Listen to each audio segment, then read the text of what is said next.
Revelations. Welcome to video 8 of my Antidote to Tyranny.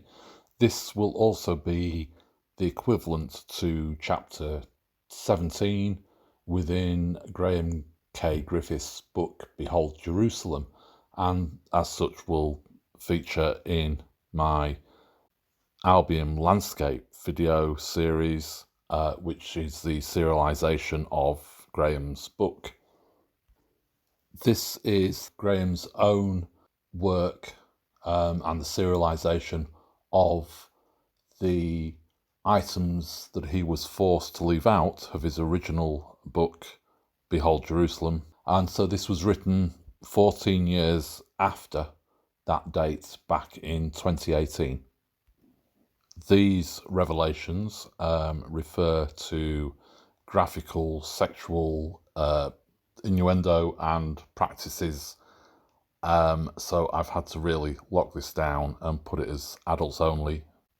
Some of the subjects covered within this series of 5 are alluded to within the main book in chapters 1 through to 16, but go into a little bit more detail within this book, within this serialization of his revelations. After going through these revelations several times in the production of this video, I will at the end be releasing a 6th video within this set to actually put my views over what has been revealed and what can be said about the Albion Zodiac and what I believe its true nature is. I will now pass you over to the words of Graham K. Griffiths.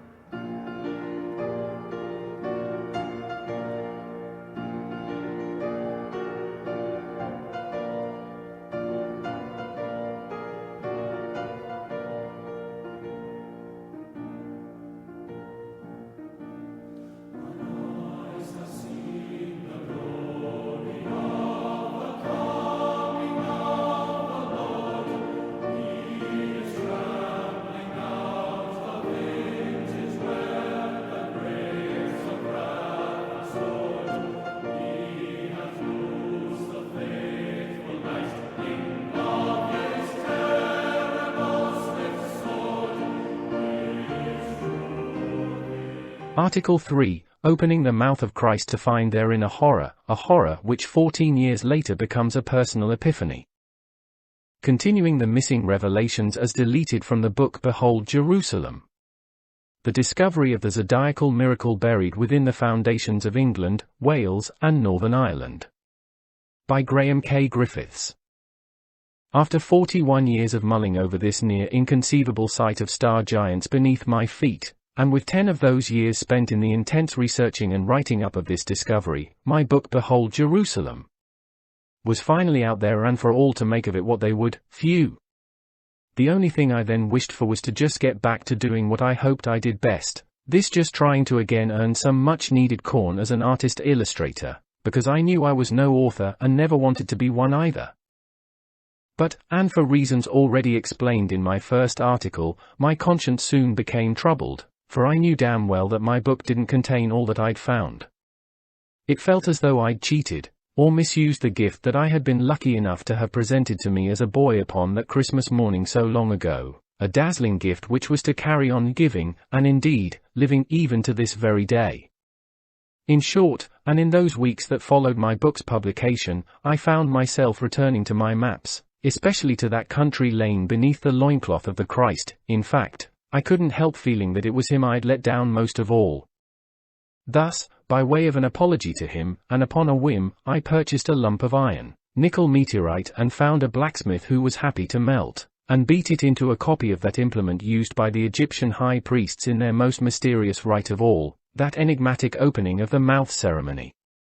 Indeed, as both the blacksmith, who knew nothing of this ceremony, only that I had a fascination in all things ancient Egyptian, and I watched this strange object slowly but surely taking shape. I think we both felt a curious childlike excitement in the thrilling knowledge that this birthing of a constellation-shaped adze, and it being forged from a piece of shooting star, just as it was in ancient Egypt, was perhaps the first time in many thousands of years that such had been attempted.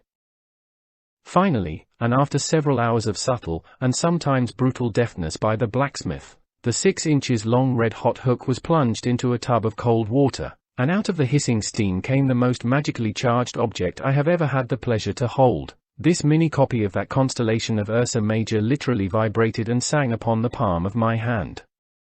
Time just seemed to implode, and a deep peaceful silence reigned where had been until now but the ringing of hammer blows and the general everyday chit-chat between a blacksmith and an artist. But as wondrous as that little object was, little did I sense at that moment that which would unfold in the following weeks. Events, which I had myself seemingly set into unstoppable motion simply via my commissioning of its flaming rebirth into this new millennium. It was only as I drove back home, with that silver meteorite adze lying like a charm upon the passenger seat next to me, that I felt the first vibes that its creation had a significance beyond that of it just being an interesting little item of conversation. For when at every set of red traffic lights I took another sideways peek at it, it seemed it was strangely demanding of me that I take it another 300 miles north to the very mouth of him, whom I had partially gagged in my editing out of all the stuff I'd found beneath his loincloth, see Article 2, Parts 1 and 2, and hence had, to all intents and purposes, sold him down the Swanee. Needless to say that within a month I was indeed, and with adze in hand, heading north to Cumbria. Cutting to the chase, I was going to use that star tool just as it was intended some 5,000 plus years ago. Namely, and again with this newborn adze, I planned to go mimic, as best as any happy-go-lucky fool of the 21st century could, a mouth-opening ceremony upon the Christ himself, albeit a 48-mile-tall land-crafted image, the one which Blake asked, "And did the countenance divine shine forth upon our clouded hills?" Yes, that very one. And so I arrived amid those clouded high hills of Cumbria in an attitude of boyish fun, and adventured this my first ever in-person trip to these parts, although owing to the countless hours I'd already spent here via my cerebral digging and delving within its Ordnance Survey depiction, I felt totally upon home ground. Day 1, beneath the loincloth. My first day found me leisurely meandering along that 10-mile, or so, country road, and all beneath that loincloth. From Solby to Gilbank, this pathway of the soul, see Article 2, Parts 1 and 2, a route which not only mirrored Ursa Major, but so too the starry iron-wrought adze I now carried in my pocket. And yes, I took my time upon this exquisite busman's holiday, just taking in the atmosphere of each place a star dot I came to, and like some moonstruck lover leaning against tree trunks whilst musing that beautifully bright November day away. But this fool had not taken into full account the shortness of these late autumnal days, and by the time I strolled into Berris it dawned on me just how low the sun already was. So like a royal marine I had to start yumping with a vengeance to Bleathgill Farm, and where I knew there to be a walker's path to Mouthlock. Stupidly it was now me, against that golden ball in the west, and I admit that the first twinges of anxiety were beginning to bite, because I needed to complete this magical route by sundown as I'd got other fish to fry the next day. Excuse me then for rushing you with me, scattering a flock of sheep as we go, in this my effort to make up time and find my way to this mouth of jaw, or U-shaped cutting, blasted as it was through solid rock, and through which once thundered the iron horse. And how strange the atmosphere was when I stood in the gap where those rails had once been. To each side of me the rocky walls reached well above my head, and it really was like standing in a giant mouth between two sets of rocky teeth. Through this spooky and claustrophobic mouth I went, picking up shards of rusty metal, the only reminder of those rails, until reaching the forlorn foundations of a one-time signal box, and where the signal for me was to get the hell back to my car and head to Gilbank, for a great bank of battleship grey cloud had suddenly reared up like the wave of a tsunami and swallowed the sun. However, before I left I clinked my own adze against that wall of teeth, for the boy in me just wanted to cheekily send out the message that he was indeed here to open mouths. Originally, I planned to walk to Gilbank along a marked footpath out of this mouthlock jaw, but I knew time was now really against me, so I raced back to my car knowing that the only way to save my day was to take my chances along what looked like extremely narrow farm tracks, I also knew before I even came up to Cumbria that to actually find this particular place, just a solitary property with a stream alongside, was going to be a major test in its own right. So with headlights now on, and anxiety really taking a hold, I held my breath as I drove far too quickly down those one-vehicle-width tracks, looking for any sign of a lighted window in order for me to knock a door, and whilst profusely apologizing, to ask for some directions. But I was getting nowhere fast, as here in this sparsely populated area no light shone out for me, and almost defeated I pulled into a rare parking place and I guess called out for guidance. A moment later and there was light, for over my shoulder another set of headlamps were coming my way. What could I do but to follow that car, because I doubted there'd be another that day, and somehow attempt to hopefully make it stop by my flashing it from behind. However, just before I'd caught up, it pulled up to a 5-bar gate and an elderly lady climbed out of the car so as to open it. It was my last chance. Not wishing to frighten her, I doffed my cap as I approached in the glare of my own headlights, and as apologetically as I could, tried to reassure her that I wasn't up to no good, and that I was an author, who was a long way from home, by the way, who'd written a book mentioning Gilbank, and it was this place I'd love to actually see in person for a few moments, so could she kindly give me directions on where to find it? Amazingly, and without, thankfully, quizzing me upon the nature of the book, she said, "Yes, I live there, just follow me." Oh my God, how lucky was I!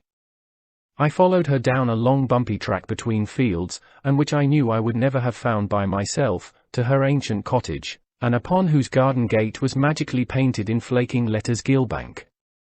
You can imagine my inner jubilation, along with that almost luxurious release from the panic stations which had but moments ago been assaulting my every nerve end.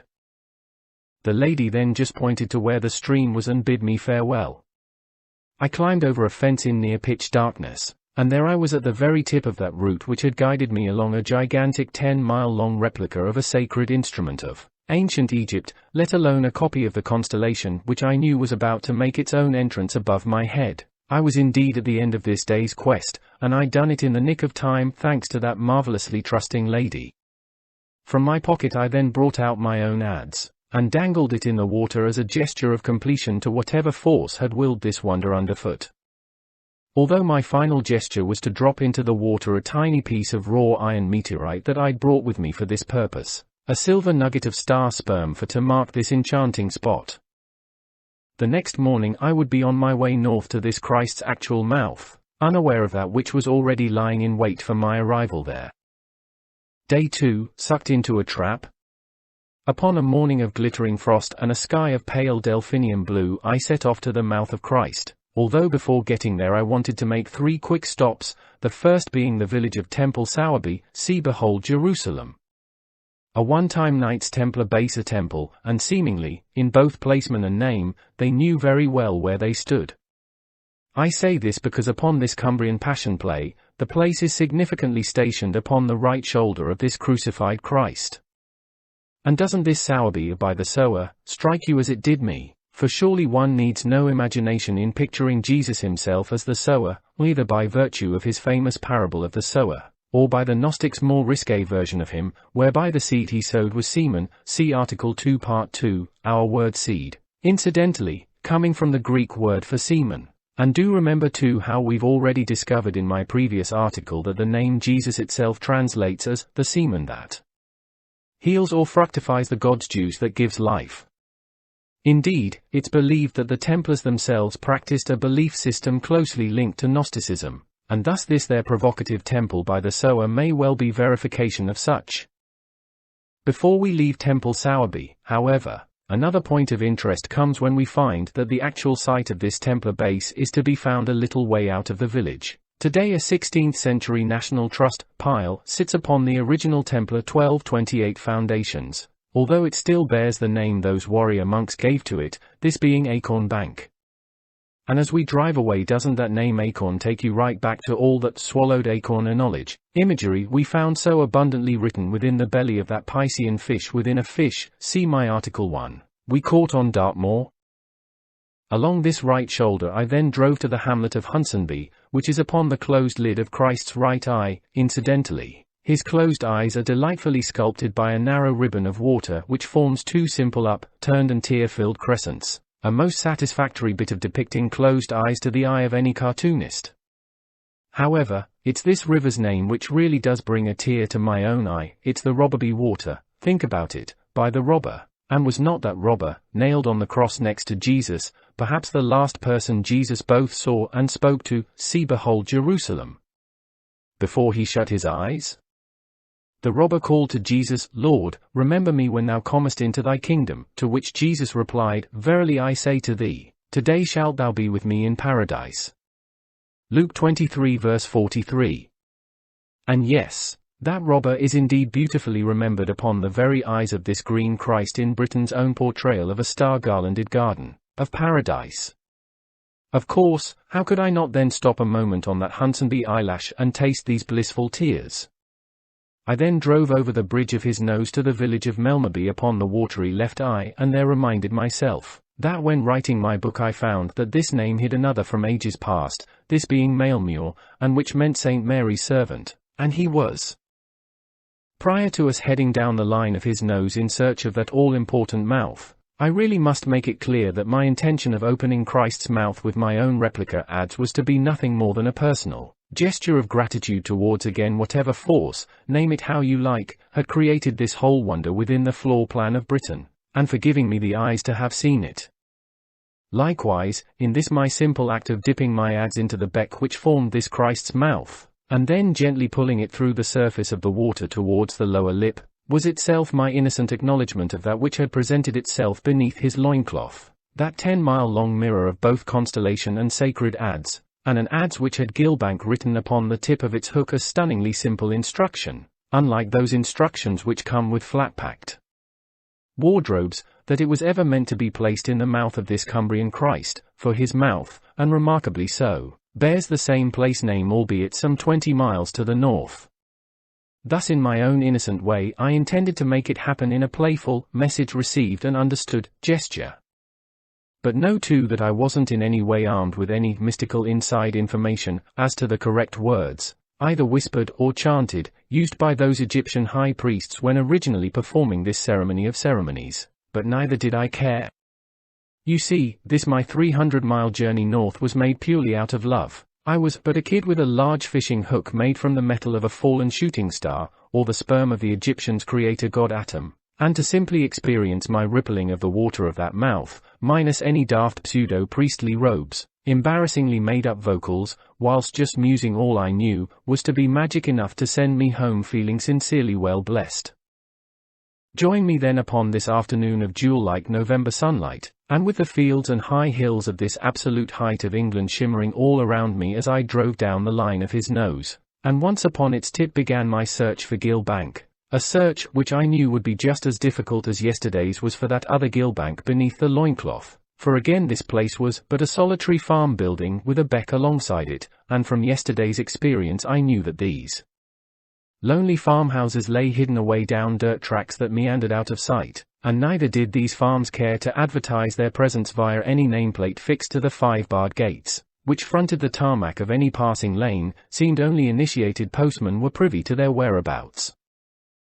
And so it proved, again driving down one-car width tracks with high stone walling each side blocking any sight of buildings beyond I began, just like yesterday, to get the first twinges of anxiety, but at least this time I had several hours of daylight left before panicking. In short, I knew my only chance was to again hopefully find someone to guide me, and soon enough I found an elderly lady walking along the lane towards me and carrying a bucketful of late blackberries. I asked her if she knew this Gilbank and in a rich Cumbrian accent laughingly said, "Oh yes, as a young girl I used to go a-courting down there." And you could tell by the way she said it that those naughty memories were once again flitting through her mind.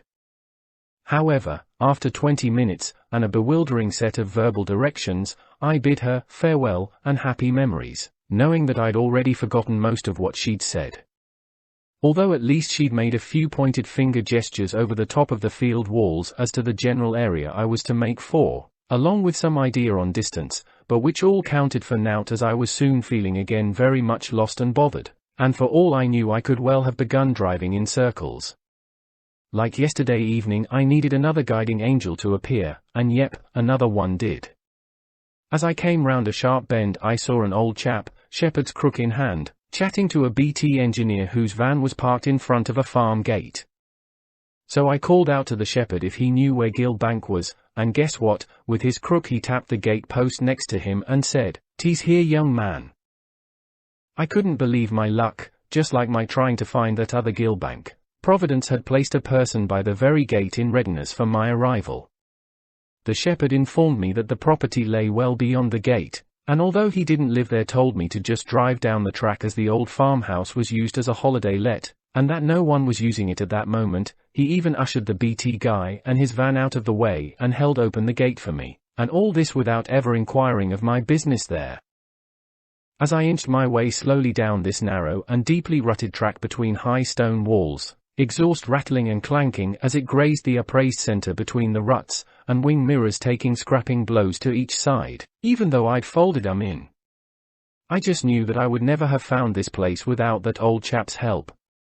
But I was truly concerned about damaging my car so far from home and did consider just leaving the car where I was and walking the rest of the way, but I also knew that to have to reverse back along that track would be even worse, so I drove on.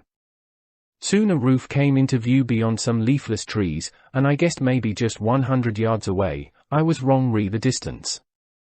You see, as I came through the clump of trees, I saw before me a deep drop down to the beck, with the farmhouse itself perched high on top of the opposite and almost vertical embankment. The whole track, both down to the beck and up the other side, was a sea of black mud. Oh, for a 4x4. But I knew I had no alternative but to drive to that farmhouse in hope of being at least able to turn the car around for my return journey. It was certainly impossible to carry out such a maneuver anywhere else. So there was nothing I could do but grit my teeth and go for it. Going down, I knew that my tires were fighting for grip, and once at the bottom of this veritable ravine, I gently applied some juice, and prayed as the poor Saab climbed her way up to the farm. To have slithered uncontrollably down to the bottom again could well have had serious consequences, but thankfully both driver and car held their nerve and fishtailed into a level, but ankle-deep in mud, farmyard. That secluded farmhouse of Gill Bank looked a picture in the mellow late afternoon glow, and yet an inexplicable dread started to creep all over me. But why? I was here at my destination, here at the pinnacle of all my endeavors, behold Jerusalem. And ready to have some fun, or so I thought. But maybe this my sudden dread was no more than a silly kickback from my concerns about getting here without serious mishap, and of course, the worrying return journey was already beckoning. However, the cause of this my unease seemed due to something more than just this. Indeed, mixed up with that vibe of dread was an undercurrent of abject sadness. For the life of me, I just couldn't work out why. I only knew that that which I'd come so far to do had now to be done quickly. For sure, the fun had gone out of my adventure, and still I couldn't work out why. As I scurried on foot, back down the steep and slippery slope towards that watery mouth of Christ, and yes, I know it again sounds silly, but I sensed something seriously negative which just wished me gone from this place. This magical mouth place which I had for so many years longed to experience in the flesh, and it bearing a name which in the Sumerian Hebrew meant an exclamation of joy, ironic or what. Even as I quickly chose my spot alongside this crystal clear stream, so as to do that which I'd been compelled to journey 300 miles for, I felt so rattled to the extent that I wondered if it was this Christ himself who wanted me gone, and that my planned opening of his mouth was tantamount to committing a terrible sin against him. Or on the other hand, was my feeling of dread emanating from something actually opposed to Christ, to even my own presence and intentions here, and wished not to have him resurrected for a second time, not even in play? Either way, I'd come too far to do a runner now, so I took from my pocket that adze and leaned forward in readiness to slice it towards me through the gently flowing water in act of pulling down, and opening the lower jaw upon which I stood. However, there upon the gravel bed of this shallow crystal clear beck, and directly below where my adze was already poised, I saw a dark U-shaped object, indeed, like a thick and extremely oversized horseshoe. But whatever it was, I felt instantly intimidated by it and knew it shouldn't be there, this piece of junk in the mouth of Christ. So as I dragged my adze through the shallow water, I made sure that in the same movement I would hook out this object. as though the width of my hook had been specifically designed so as to fit perfectly over the width of this blackened object. I hooked it out in one swooping stroke, and dripping silver droplets as it dangled from my hook, I brought it up to eye level so as to examine it more closely. That thing was quite chunky, and its metal was of a strange matte black or very dark brown, and as I've already said, had the look of an extremely oversized horseshoe. However, it then dawned on me in a flash, it was metal, and on one edge had the remains of a row of pointed teeth, now in a severe state of broken and rotten decay. It was one half of bloody ancient animal trap, one once so sturdy it could have brought even a man down in screaming agony, and there it had been placed in the very mouth of Christ, a trap within a trap, so to speak. Stunned, I stood there staring at it as I became more and more convinced that here was the very focus from which that vibe of dread had been issuing from. The atmosphere all around me seemed to crackle with danger. Indeed, I felt that in its seemingly pertinent placement in that mouth, and exactly where I'd chosen to stand and then draw my hook through the water a mouth, if I'd have taken up a position but a yard to either my right or left, I probably would never have noticed it, that I'd been set up, but by whom? No one else knew the reasons behind this my visit to this mouth in the middle of nowhere. I even began urgently scanning around me in case the prankster was sniggering behind a tree, but all was deathly still, the only sound coming from the gurgling beck. Standing there lost in thoughts almost too rapid for translation, I then became aware that I was sinking, no, rather being sucked into that very mouth, for the mossy lip upon which I stood was, under my weight, revealing itself as bog. I was transfixed. The whole thing was becoming a seemingly orchestrated nightmare, a full-on trap in every sense of the word. In no time I had sunk down to the top of my calves, in one hand my adze, in the other a grotesquely fanged iron jaw bone, and yet it was all so utterly stupefying that without a fight, I found myself calmly descending centimeter by centimeter into this Christ's mouth. I couldn't explain it, but it almost seemed that I was actually daring this whole situation to do its worst, a dangerous game of chicken. Thankfully, a modicum of sense returned and popped the surreal bubble I was apparently caught in, for at that moment I had been like a mesmerized fly upon the verge of walking straight down the throat of a Venus flytrap. My release came with a memory of once stupidly walking headlong into one of Dartmoor's infamous mires and how I managed to get myself out. So I did the same now by lowering myself down into a sitting position, taking the weight off my legs, and then lying flat on my back before slowly, but forcefully so, lifting upwards from the knee each trapped lower leg. Well, it worked again for me, but I was again fascinated by just how tight a grip that disguised bog had had on my legs. Morbidly, and at that point of final release, I then couldn't help checking the reception on my mobile, and there wasn't even the slightest blip of life. Needless to say that if I hadn't have managed to free myself, and what with me being coatless, owing to that mild afternoon, and the certainty of another hard frost coming that night, well, covered in bog shite, I considered what to do next. Just what the hell was this supposedly joyful mouth in the wilderness trying to say to me? Again, was it that Christ hated my guts so much for practicing some evil heathen rite upon him that he wished me dead, indeed, chewed up and swallowed down via his own now terrible mouth in retribution for my defilement of him? Or was that which really wanted me gone a silence, the one which had put that rusty trap into Christ's mouth as some kind of a token gag, lock for to keep this Cumbrian Christ's own trap permanently shut, to silence that Sumerian exclamation of joy, by preventing his resurrection?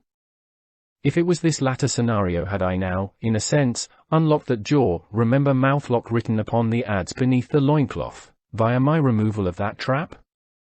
For my own sanity I had to put my faith in this second option, and with it came the intense compulsion that this vile instrument of pain needed to be taken far away from this image of Christ in Cumbria, and destroyed. Before scampering back up that steep embankment, however, I had one thing left to do, this, just as I did yesterday at that other gillbank, to drop a small nugget of meteorite, and with it all that Egyptian inference of sperm, into his mouth as a token to, God only knows what. Heart pounding, shaken, and mightily confused, I got back to my car, threw that mocking jaw into the boot, and with notably far less caution than when I arrived, beat my retreat. Once safely back in Appleby, and uncaring of my muddy appearance, I went straight into the nearest pub, because boy, did I need a beer and a dose of normality. The pub was very quiet and I chose a table in a dark corner so as to gather my wits, and hopefully let the anxieties of the afternoon fall from me. However, there were 3 youngsters sat over at the bar, and I couldn't help but to overhear the astonishing, as it was certainly not the usual kind of bar chat, nature of their conversation. It was to do with Osiris, Egyptian god of the underworld, afterlife, and resurrection. No, you couldn't make that up either. I only knew that something incredibly weird was in the air, and I still wasn't sure whether it was good or bad. Back in my B&B, and because I couldn't stand the sight of that grinning jaw with the vibe of old blood upon its teeth, between you and me, no, that didn't even want to touch it, I looked for a bag or something in which to hide it from view, but I had nothing suitable. Instead, I ended up wrapping it round and round with loo paper, giving it the unintentional effect of it being bandaged mummy style. At least I managed to end this disconcerting day with a grin of my own. The following morning I would be ridding this Cumbrian Christ of that trap's brooding presence by hightailing it back home with me, and once there to have it melted down into gobbets of formless scrap, fit only for the dump. For that night, however, I hoped only for to rest my head upon the body of this landscaped Christ beneath my bed and to be afforded with an untroubled night's sleep, as I had far to go in the morning with an unwelcome addition to the contents of my car's boot, although little did I know then, that the real shock of my life was still to come.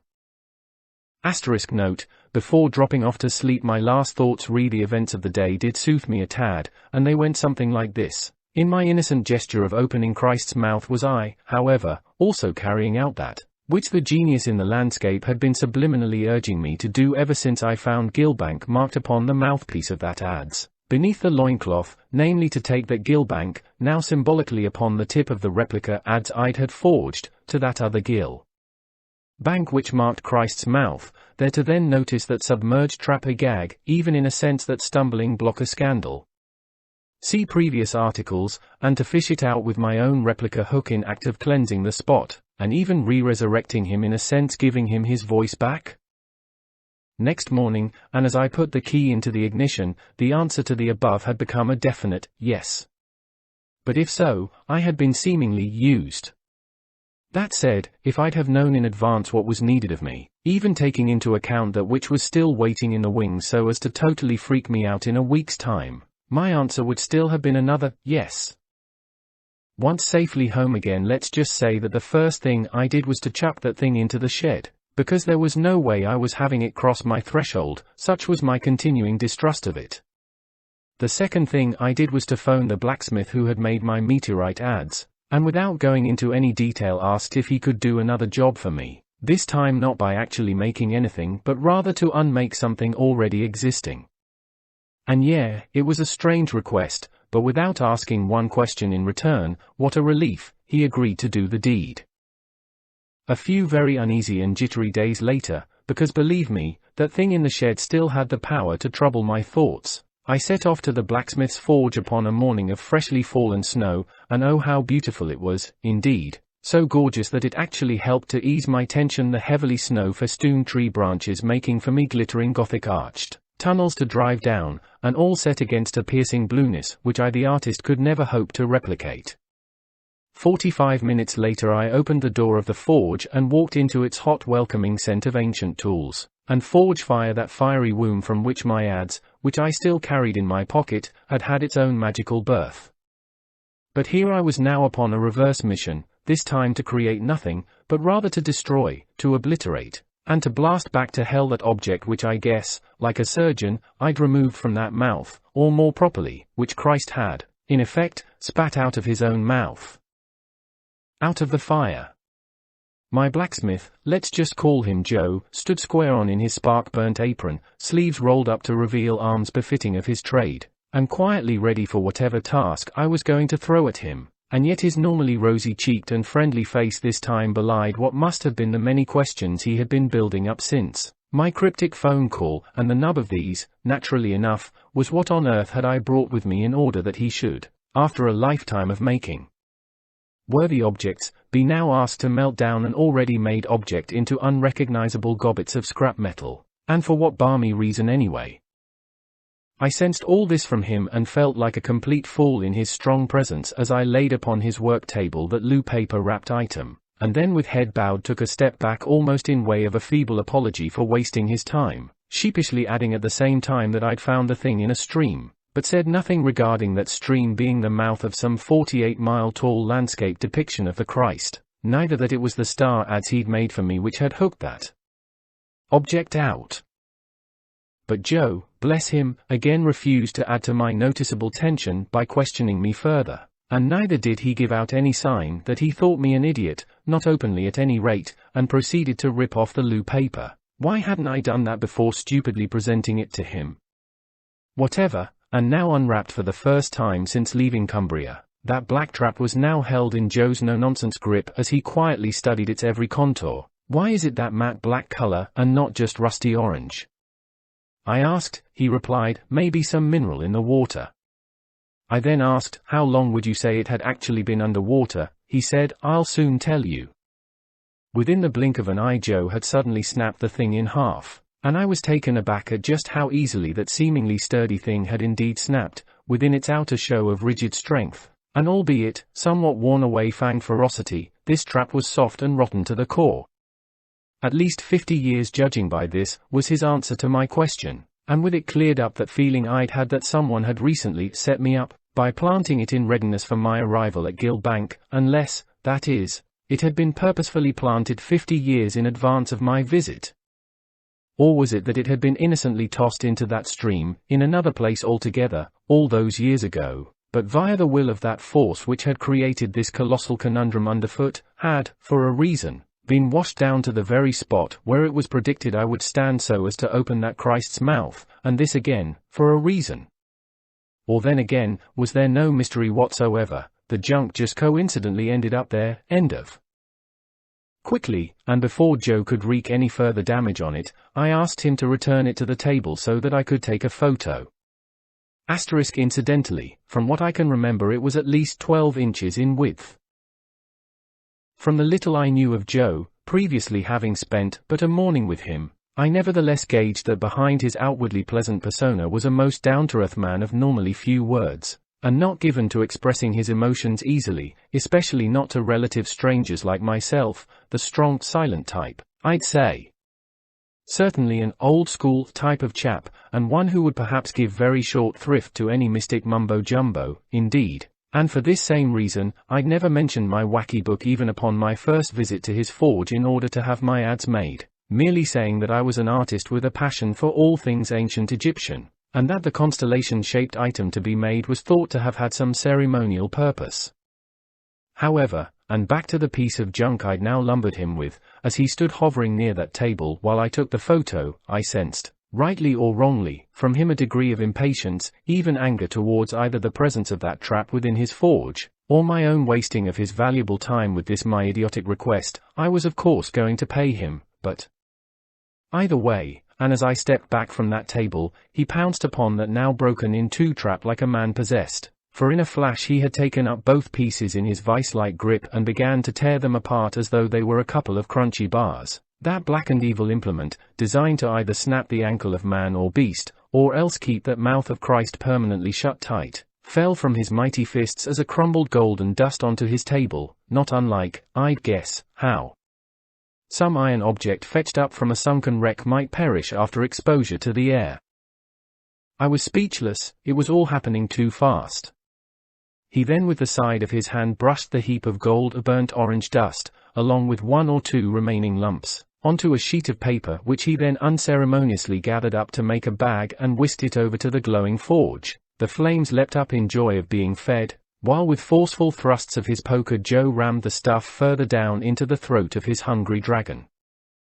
It was, relatively speaking, all over in no time. I leaned over and looked into the intense and aromatic heat, and the thing was merely a bunch of glittering sparks of a slightly brighter hue than the surrounding lava-like glow. The trap was no more, or so we thought. Joe swigged from his mug of tea, while continuing to give the general area of that thing's demise the odd poker prod for good measure. It was simply job done. For myself, however, I must admit to having felt it had all been an anticlimax. After all the strange events and intensely worrying concerns which had led me here with a dreadful lump of rusty metal, fetched out of that mouth of Christ, well, and although I was not in any way whatsoever expecting anything other than this destruction of it in Joe's cleansing flames, this ending just seemed a tad flat. But hey ho, it was again job done, and so being still visually in love with the twilit interior of Joe's ancient forge, I picked up my camera, and began happily shooting the shafts of sunlight pouring through his open door and dancing in the smoky blue haze of this special place. All was so deliciously peaceful, and I couldn't help saying to myself, "Fool, what more magical ending than this could I ever have wished for?" Click, click went my camera's shutter as it recorded this my journey's end. However, the next click was accompanied by a subtle ripple of alarm which suddenly prickled the back of my neck, and with it the rather disconcerting sensation that someone had silently crept up behind me. Lowering my camera, I slowly turned. It was Joe, and he looked decidedly unwell, while in his hand was a poker with a glowing red tip, and it was pointing directly at my midriff. He said nothing. What the fucking hell was going on? I noticed then that Joe's eyes were not on me, but focused on the end of that poker, and changing my own focus to that same spot, I gasped at the sight of that which was delicately hooked over and dangling from its tip, and which I had not initially noticed. It was of a rose glow fading to an ashen grey. It was another opening of the mouth adze. Slightly smaller than the version in my pocket, and perhaps of a more flimsy construction, but it was that sacred tool, and I just wanted to vomit. "What the freaking bloody hell have you got there?" I yelled, along with a torrent of other expletives born out of my abject horror and confusion. My head swam. I wanted to run, I wanted to stay and stare. I was a rabbit caught in headlights, and still he pointed that poker, along with that dangling insult to my intelligence, towards my midriff as though poised to run me through. Still he said nothing, still his eyes focused only upon that new and now more dreadful thing.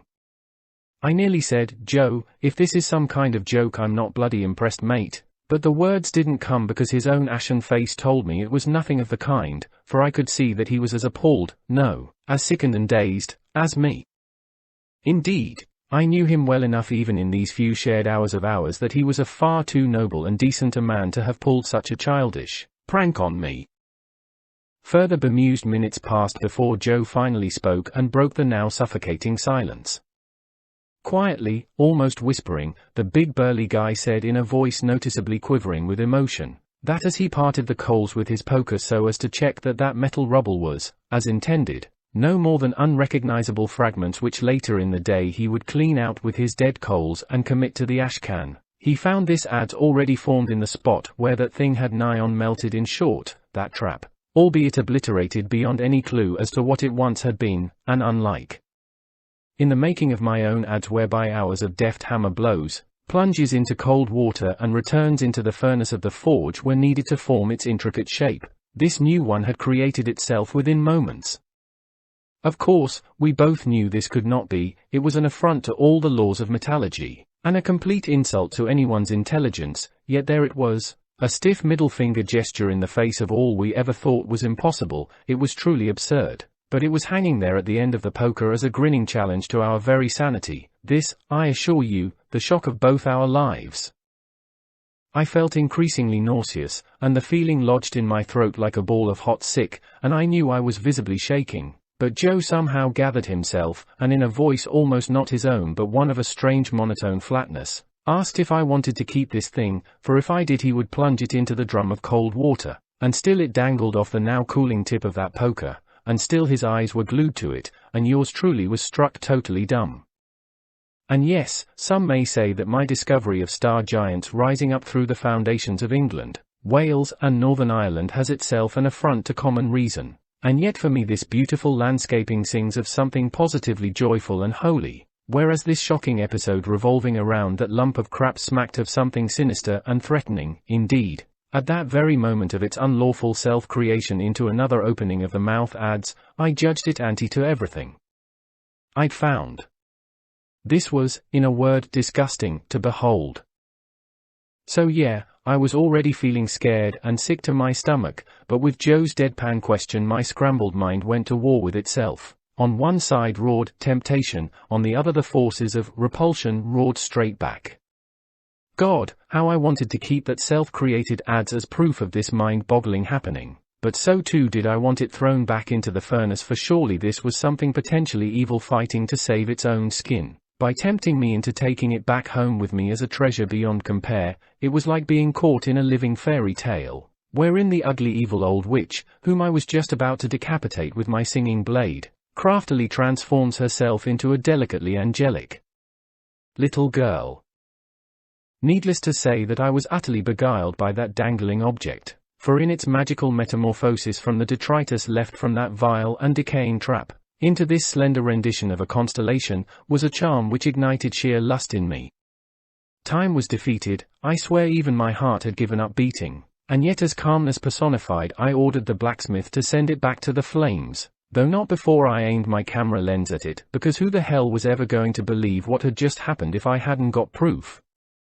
Click, I pressed the button, and the blasted shutter jammed. Can you imagine how I felt? My quality Nikon had decided to die on me at that of all times, and yeah, if you've not guessed it already, that entire forge throbbed with that very same negative and threatening vibe which had harangued me at Gilbank, had done ever since that first prickle of alert had ran down my neck when sensing someone, Joe, behind me, and what's more, I was now damn sure that Joe felt it too.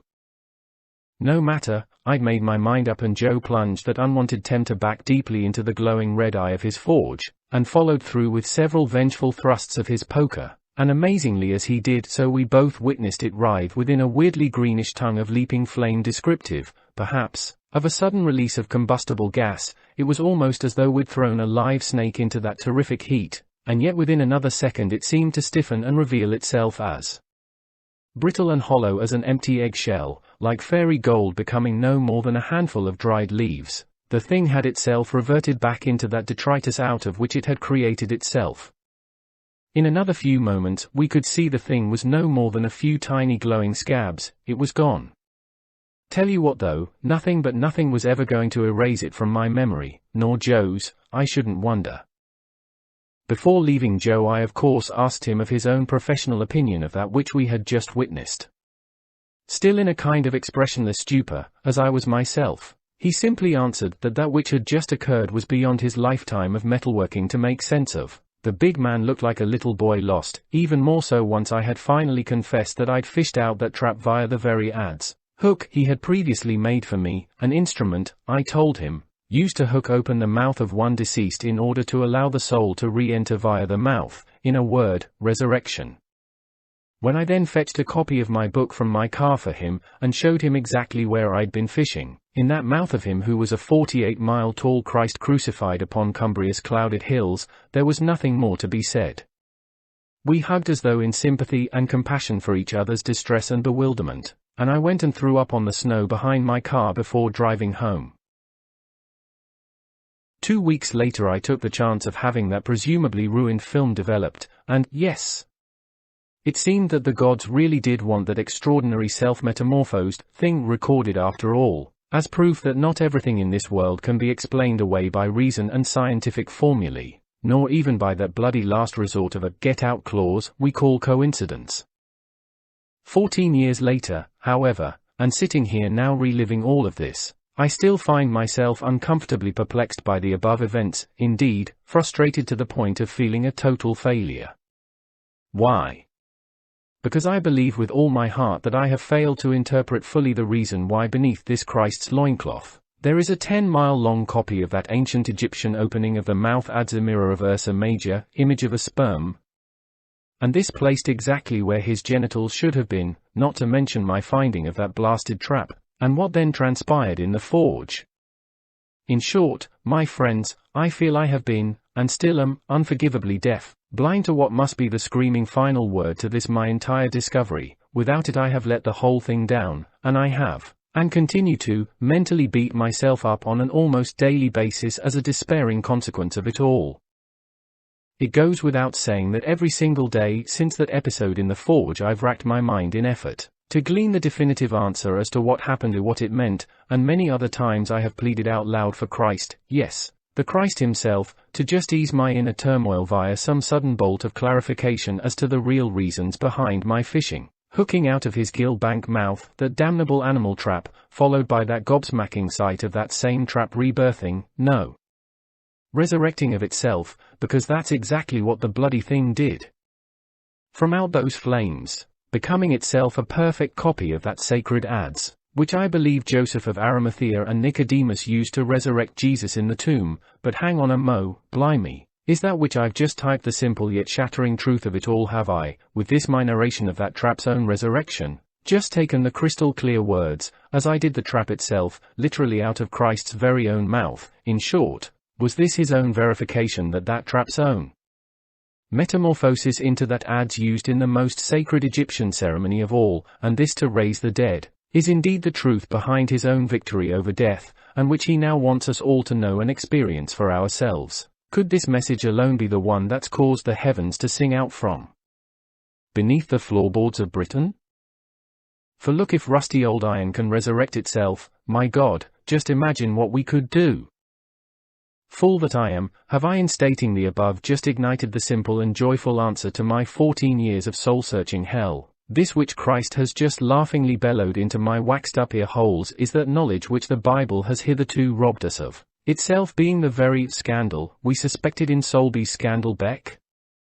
How suddenly obvious too, that trap I hooked out of his mouth was indeed the grotesque gag to this hidden fact, a gag but which Christ had, in a sense, spat out, and had tellingly remodeled within the forge flames as the very instrument behind his resurrection, a masterstroke or what?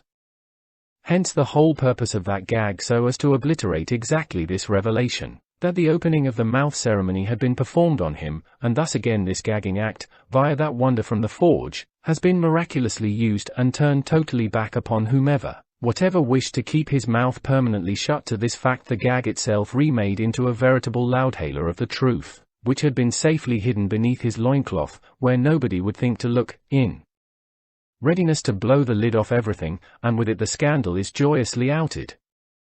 That trap is now well and truly sprung.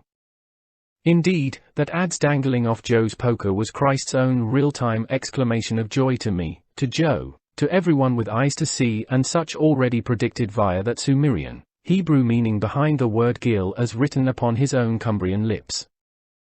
Oh my God, I've got tears welling in my eye as I now type this.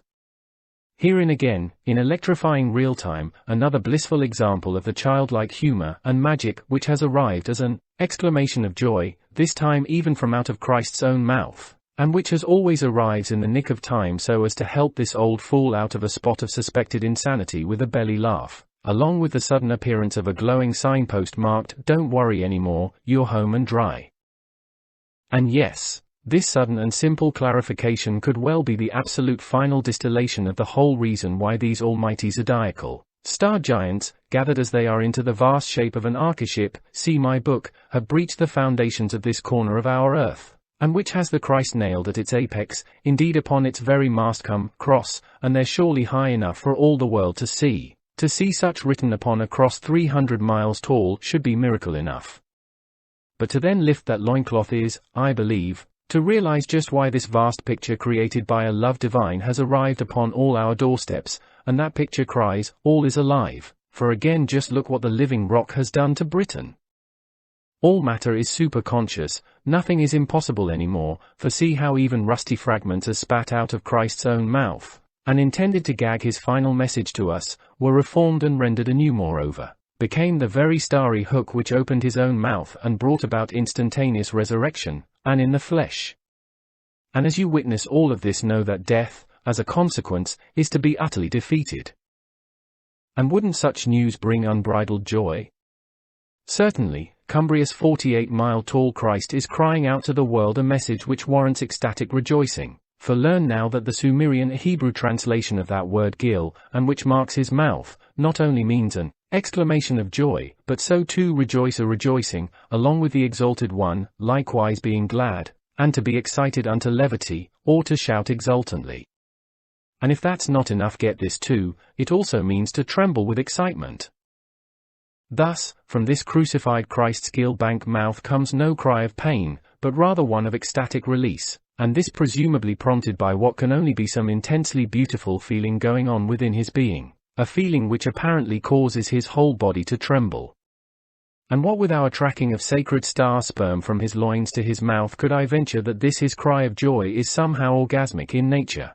If so, I sense here an orgasm brought about not merely by sexual stimulation as we know it, but rather via some inner and for us hardly comprehensible, spiritual or physical alchemy, whereby both conception and birth were as though one instantaneous event, resulting in a veritable on-the-spot rebirth of that person from out of themselves. I guess I'm talking of a re-entry of the soul, via the mouth of one deceased, and thence within the very core of that person rejoining with its spirit aka EC.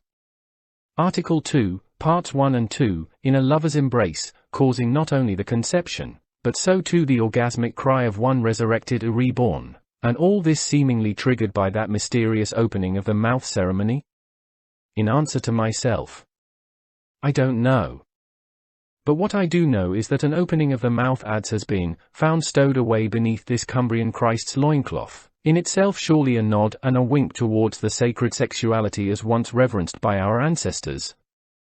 And it's now impossible to turn a blind eye to the staggering possibility that such a ceremony was performed on Jesus in the privacy of that tomb near Golgotha, causing him to both tremble with excitement and cry out in an exclamation of joy, exactly as intimated upon his gill-banked lips, before walking out of that tomb a womb resurrected, and yes, in a sense born again from out of himself.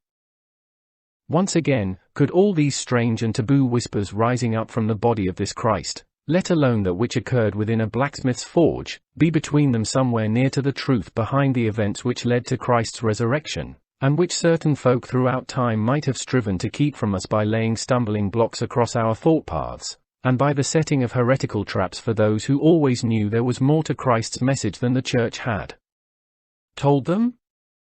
Either way, our earth has sculpted from the apparently not so dead bedrock of England, Wales and Northern Ireland an enormous starry statement of what can only be a rendering of her own ecstatic joy. To me, it's as though even Christ's own trembling orgasm and cry has itself penetrated into this same bedrock, and was indeed the very catalyst for the rising up of all the star giants I've discovered. We're seeing how his own resurrection upon the hills of Cumbria has invoked even the granite to come alive and to animate itself into a singing mirror of the heavens. And if stone and soil, the ocean and the rivers, the wind and the rain, allied to the tunneling works of badgers and worms have lovingly conspired to present to the world this living miracle beneath our feet, then little wonder that a few handfuls of decayed rust, fetched from out of the mouth of this great green Messiah, can resurrect itself into another copy of that sacred star adze, the same instrument which once long ago, and in another Jerusalem, was perhaps placed in the mouth of him who was dead but whom was then likewise himself reanimated amid orgasmic cries of sheer ecstasy. Truly, somewhere herein must be the final word of that loving force which has willed this entire wonder of thought to be unconscious, dead material, and which forms the bedrock of Britain, to nevertheless writhe itself into miraculous life, and thus with it that final word can only be again that there is no death. For see, everything, but everything is conscious and alive, even a handful of rust particles. Note. And speaking of whatever transformative forces ran through Jesus' body and then down the shaft of the cross and into the earth, thus perhaps in turn causing this animation of Britain's rocky foundations, let us not forget that even the Bible itself records that while he hung there some awesome earth-penetrating force was indeed unleashed, and which had the power to raise the already long dead from their graves, these seemingly in such fine health that they were reported as happily strolling the very streets of Jerusalem by the end of the day. Please do forgive me, however, for all the above bold type, I just couldn't help it. You see, never would I have guessed that here in my writing about that trap, a subject which has been these past 14 years a personal stumbling block to me, that it should return here to free me at last, an epiphany indeed. That said, and should that trap agag I found in Christ's mouth still rankle with you, and before we move on to my last article wherein we'll stand before Britain's own Great Pyramid, and to see double confirmation of that which Christ is seemingly alerting us to, I ask you to consider the following. In my earlier foraging for a soothing balm for to at least alleviate my own discomforts surrounding that same disquieting object, I did go to the Bible in forlorn hope of finding some kindly mention of traps, and found this from Isaiah 8 verse 14, wherein the prophet tells us how Jehovah, Jesus Christ, will be looked upon when he is made flesh. He will be a sanctuary, but a stone of stumbling and a rock of offense to both the houses of Israel, as a trap and a snare to the inhabitants of Jerusalem. Of all the weird and mysterious, but perhaps not so now, things to find, Jesus being referred to as a trap, and me actually having fished one out of his own Cumbrian mouth-cum trap. But so too we see him also prophesied here as being a stumbling stone or block. Remember then how beneath his loin-cloth we found the village of Solby, marking the beginning of that 10-mile-long lane rendition of that Egyptian ads, and how that place had the scandal beck running through it, scandal coming from the Greek word scandalon, and which meant stumbling block. But I admit it, at the time I first came across Isaiah's strange prophecy I found no real balm in it, and yet now I find it soothing beyond words. Jesus the trap, magically speaking to us all from out of the flames of a blacksmith's forge, a trap which snaps back at our present day. Know all scientists, and seemingly those too who in his own time kept truths back from the masses, who would scoff, not possible. To a man walking on water, to turning water into wine, to the raising of one who was dead back to life, and to a handful of crumbled rust which was once a trap transforming itself from out of the flames into a replica of that resurrection prompting hook which I'd fished out of Christ's mouth, as a trap, for God's sake, so thank you Isaiah, the trap is now sprung, that church-instigated gag to Christ's mouth removed, and the stunning truth set free for to shock the living daylights out of us. All simply beautiful, and surely now oh so simple to read. In a blacksmith's forge Christ has indeed sprung the trap which was primed to prevent us from knowing the full truth of the glory of ourselves. Yes, us upon this sphere we call earth, but which is in reality love made incarnate, and this spinning in that infinitude we call the universe, but which is itself a spangled sea of divine consciousness. Of course, to the above some might protest, and rightly so, as to, why then is there so much pain in our world if it is made of love personified? To which the answer may one day prove to be, in part anyway, that such is a result of our own long-term out-of-kilter relationship with nature, and perhaps with each other too, but I honestly don't know. And before you ask, neither do I know the answer to the obvious, no death, crikey. There's gonna be one hell of a population explosion, not to mention the resulting mayhem re food, water, accommodation, and umpteen other shortages. However, I'd like to think that there might be a sparkling clue left in the pages of Luke re the new condition of one who has been resurrected. The following scene is set shortly after the crucifixion, and when the disciples are holed up in a locked room in fear of themselves being arrested. Anyway, the risen Christ suddenly arrives in their midst, not via knocking their door first, but apparently materializing through the solid wall, and yes, the startled group reasonably thought he was now in spirit form, a ghost no less, but Christ was ready to put them to rights, and how? In Luke 24 verses 36 to 43, he certainly quashes those ghosty fears by firstly showing them his still very warm and fresh wounds. See my hands and my feet, that it is I myself, touch me and see, for a spirit does not have flesh and bones as you see I have. But then comes that which is for me the most telling, yet most charmingly humorous of all the Bible's passages, so picture this. At that moment of Christ's sudden entrance, the disciples were just about to tuck into a nice fish supper, so he said to them, "Have you anything to eat?" They gave him a piece of their broiled fish and he took it and ate it before them. Oh man, how fantastic is that? Simply, it seems he's telling them, and us, that one resurrected, rebirthed is transcended into a state which allows that one to be master of many different dimensions or worlds, to either fly with angels, or to sit down and enjoy a good old fish and chip supper, with lashings of vinegar, and a beer I hope. A man-god no less. Herein may be the wondrous prospects awaiting a new mankind. Lastly, and if you should still have any doubts re all this resurrection stuff, and this all leaning towards an ancient Egyptian connection, well, in my next and final article know that this astonishing landscape has one final masterstroke left up its green sleeve, one which left even this doubting Thomas dancing the hokey cokey. GKGX.